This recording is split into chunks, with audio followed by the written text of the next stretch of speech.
அதுவும் ஒரு பெண்ணை பலாத்காரம் செஞ்சதுக்காக 7 வருஷம் சிறை தண்டனை கொடுத்து இருக்காங்க. இவருடைய பக்தர்கள் வந்து இவரை சுவாமி அல்லது பாபான்னு சொல்லி கூப்பிடுவாங்க. இந்த பக்தர்கள் கிட்ட நான் கடவுள், எனக்கு கருப்பு மந்திரம் தெரியும், நான் எதையுமே செய்வேன் என்று சொல்லி இவர் கொஞ்சம் பயமுறுத்திருக்கிறாரு. இந்த பூசாரி ஒரு பெண்ணுடைய வீட்டுக்கு இரவு 11 மணிக்கு வந்து பல ஆண்கள் குழுவோட வந்திருக்கிறாரு. இவர் கருப்பு மந்திரம் தெரிஞ்சவர், எனக்கு ஏதாவது ஆகிடுமோ என்று நினைச்சு இவருடைய கட்டுப்பாடுல சிக்கிறாங்க.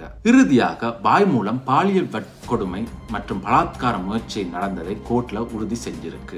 உதாரணமாக இந்தியாவில் 2017 ஹைன முனிவரும் பல பாலியல் வழக்குல சிறை தண்டனை வாங்கி இருக்கிறாரு. தினமும் கோர்ட்டுக்கு வந்து வெள்ளை மற்றும் கார்வி உடையோட தான் வராரு. இவருடைய அதிகாரம், கருப்பு மந்திரம், பயமுறுத்தல் இது எல்லாமே இருந்தும் அந்த பெண் நீதிமன்றத்துக்கு போய் உண்மையை சொல்லி இருக்கிறாங்க. வணக்கம் மக்களே, மீண்டும் ஒரு வீடியோவில் சந்திக்கல மிக்க மகிழ்ச்சி.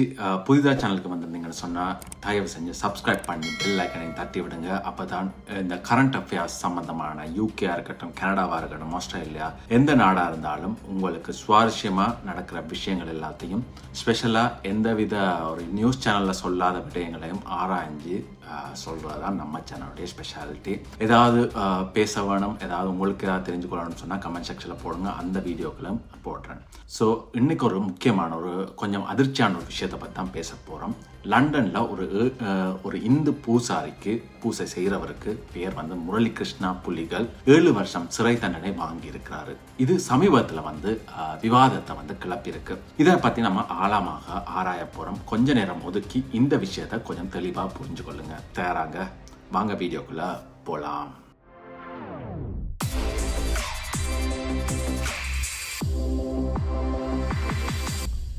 ஸோ மீண்டும் சேனலுக்கு உங்களை வரவேற்கிறேன். ஆஸ் யூஷுவல் சப்ஸ்கிரைப் பண்ணாதவங்க தயவு செஞ்சு சப்ஸ்கிரைப் பண்ணுங்க.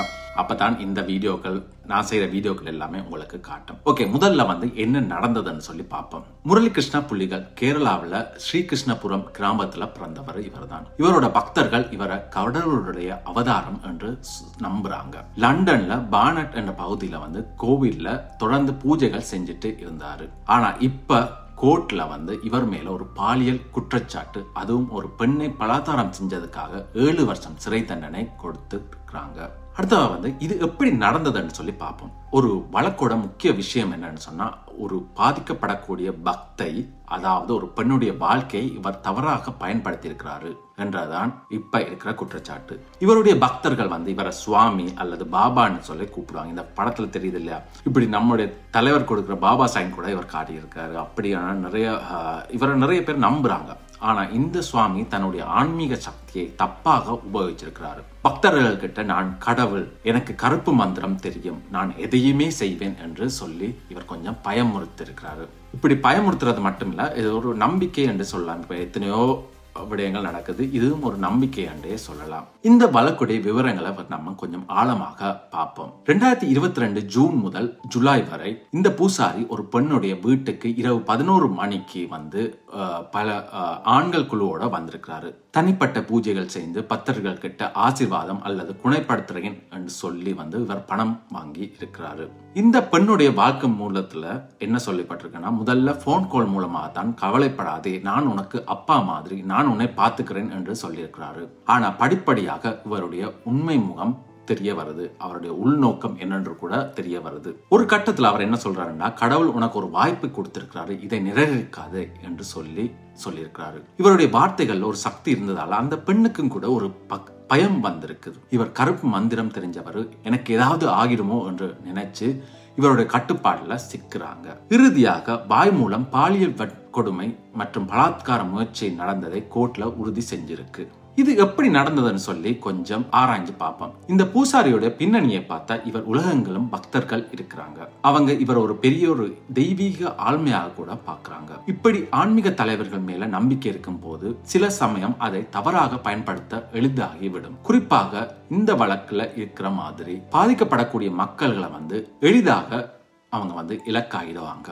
இது ஒரு தனிப்பட்ட சம்பவம் மட்டும் இல்லைங்க. ஆன்மீக துஷ்பிரயோக வழக்குகள் உலகளாவிய ரீதியில பார்த்தா இப்படி பல சம்பவங்கள் நடந்துகிட்டே தான் இருக்குது. உதாரணமாக இந்தியாவில் 2017 ஹைன முனிவரும் பல பாலியல் வழக்குல சிறை தண்டனை வாங்கி இருக்கிறாரு. கனடாவில் கூட சமீபத்துல ஒரு இந்திய வம்சாவளி பூசாரி பாலியல் குற்றச்சாட்டுல கைதானவர் தான். ஆனா இப்படி சம்பவங்கள் உலகளவில் பல விடயங்கள நடக்குது. ஆனா இது நம்ம இந்து பண்பாடு மற்றும் ஆன்மீகத்தோட பிரச்சனை இல்லைங்க. அதிகாரத்தை தவறாக பயன்படுத்துறதுதான் இதுல வர்ற பிரச்சனை.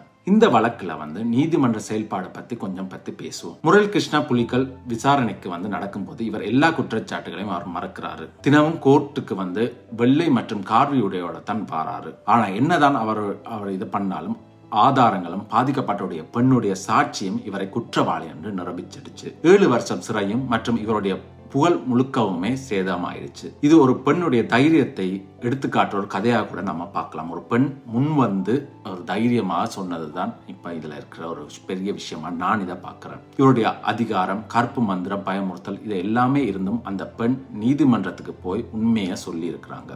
இது நம்ம சமூகத்துல ஒரு முக்கியமான பாடம். ஆன்மீக தலைவர்கள் மேல நம்பிக்கை வைக்கிறது சரி, ஆனா கண்மூடித்தனமாக நம்பிக்கை வைக்க கூடாது. கேள்வி கேட்கிற தைரியம் இருக்க வேண்டும். இந்த சம்பவத்துல இருந்து நாம என்ன கத்துக்கொள்ளலாம்? முதல்ல ஆன்மீகமும் நம்பிக்கையும் நம்ம வாழ்க்கையில முக்கியம் தாங்க. ஆனா அது எதையுமே கண்மூடித்தனமாக இருக்கக்கூடாது. ஒரு ஆன்மீக தலைவர் நான் தான் கடவுள் அல்லது நான் கருப்பு மந்திரம் செய்வேன்னு சொன்னா அது எல்லாத்தையுமே நாம நம்ப கூடாது என்றது மட்டும் இல்லாம அதை சந்தேகப்படுங்க. உண்மையான ஆன்மீக தலைவர்கள் பயத்தை உருவாக்க மாட்டாங்க, அன்பையும் அமைதியையும் தான் பரப்புவாங்க. இரண்டாவதாக, பாதிக்கப்படக்கூடிய மக்கள்களை பாதுகாக்கிறது நம்மளுடைய சமூகத்துடைய பொறுப்பு. இந்த வழக்குல அந்த பெண்ணோட பாதிப்பை தவறாக பயன்படுத்தியிருக்கிறாரு. இதனால நம்முடைய சமூகத்துல விழிப்புணர்வு உருவாக்க வேண்டும். குறிப்பாக பெண்களும் குழந்தைகளும் பாதுகாப்பாக இருக்க இந்த சூழலை நாம உருவாக்க வேண்டும். கடைசியாக நீதி அமைப்பு பத்தி ஒரு விஷயம், ஒரு நல்ல விஷயம் ஒன்று இருக்கு. லண்டனோட நீதிமன்ற அமைப்பு இந்த வழக்கை நியாயமாக கையாண்டிருக்கு. பாதிக்கப்பட்டவருடைய குரல் கேட்கப்பட்டிருக்கு. இது நம்முடைய எல்லாருக்கும் ஒரு நம்பிக்கையை கொடுக்குது. நண்பர்களே, இந்த விஷயம் கொஞ்சம் கனமாகத்தான் இருந்தாலும் இது நம்ம சமூகத்தில் இருக்கிற குறைகளை சரி செய்ய ஒரு வாய்ப்பு. இந்து பண்பாட்டோட அழகு, நம்பிக்கை, பக்தி எல்லாமே நம்மளுடைய பலம்.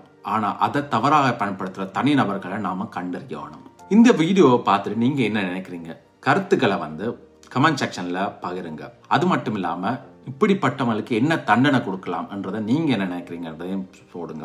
ஏதாவது ஒரு சம்பவத்தை நான் மிஸ் பண்ணிருக்கலாம், அது ஏதாவது சம்பவத்தை நான் வீடியோ மூலமாக மற்றவங்களுக்கு தெரிவிக்கணும்னு நீங்க நினைச்சீங்கன்னா அதையும் கமெண்ட் செக்ஷன்ல போடுங்க.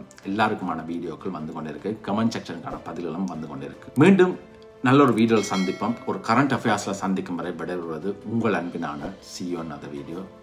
Cheers மக்களே.